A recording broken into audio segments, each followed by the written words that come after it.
Hey, Stevie Nunny here doing the junkyard crawl at One Stop Towing in Brimfield, Massachusetts with our little Swedish friend. This is the Saab 96. These were made between 1960 and 1980, available here in this country between 1960 and 1973.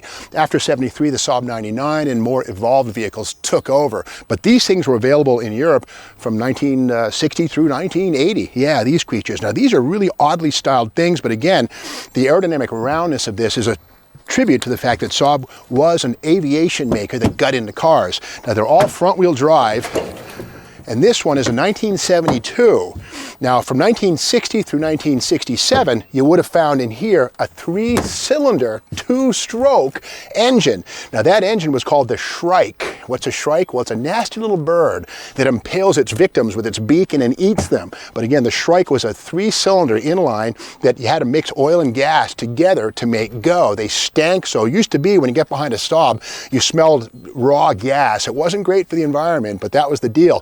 1967 brought this thing right here. This is the Ford-based 1.5 liter V4. Yeah, this little thing right here is a V4. Now, if you own a Mustang, a Fox Mustang from 79 to about 1990 or whatever it would be, you're going to find a 2.8 liter V6, which is this thing's big brother. Yep, that same little engine, which is a 60-degree narrow V, was also used in Mercury Capris, a lot of British cars, and yes, indeed, it grew to 4 liters and would be found in certain Ford SUVs. Now, this is kind of an interesting little car. There's an aftermarket siren right here, this thing right here, an anti-theft alarm, and I'm not sure who would want to steal this, but keep in mind, when this thing was new, it was a fairly special car.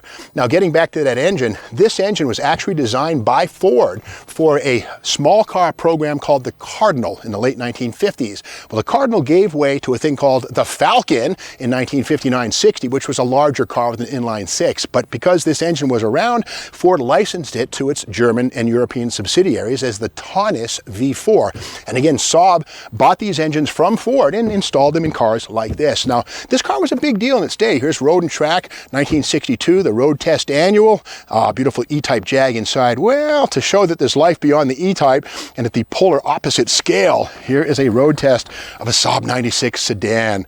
0 to 60 on this thing was 24.5 seconds, which is better than the 27.2 seconds of the Saab 93, which came before. Standing quarter mile, 22 seconds. So these were not fast cars. Now, these were always 2 doors, no 4 doors, but you could get a wagon. Inside, let's take a peek and see what we have for a transmission. Let's go ahead and pop in there, Shane, if you want. Go on by and open that door. But yeah, just Saab, the British or the Swedish equivalent of Boeing, really. But inside we'll see a 4-speed manual transmission. That's right, the shifter is on the steering column, not in the floor where you'd see it on most other cars. The reverse is also in there, and again, 4 speeds plus reverse on the column. This does have something called freewheeling, and believe it or not, you could actually drive down the road and the engine would be disconnected from the transmission, which would save fuel. The point of that, again, was to save fuel.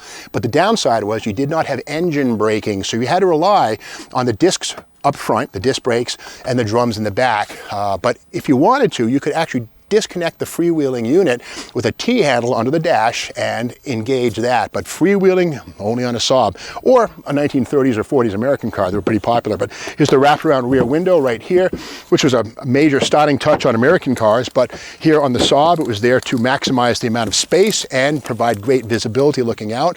Kind of like a Volkswagen Beetle in a sense back here. Here is the deck lid with the V4 logo. Again, 1967, first year for the V4. You could also get the 3-cylinder, 2-stroke in 67. It was a crossover year, but again, after 67, these were all V4 powered. And again, it's a Ford-based V4 in a Saab front-wheel drive car. Let's see if we can open the trunk on this thing. The answer is nah, it's locked. But anyway, but here we see the chrome rear bumper. And again, being a 72, these are the federally mandated bumper guards, these thick rubber things. And American bumper laws in the 1970s were some of the most obscure and arcane things, just goofy stuff that made no sense. Like, how are these 2 little buttons going to protect the middle of the car? But again, it was an example of lawmakers designing cars. Well, that's the story of the Saab 96, an important car that ran 2 decades and really poured a lot of money into the Saab coffers to help them build things like the 99 Turbo, the 900 Turbo, and all the great cars that followed. But if you like this video, be sure to subscribe to the Steve Magnante YouTube channel. And remember, you're not a Saab.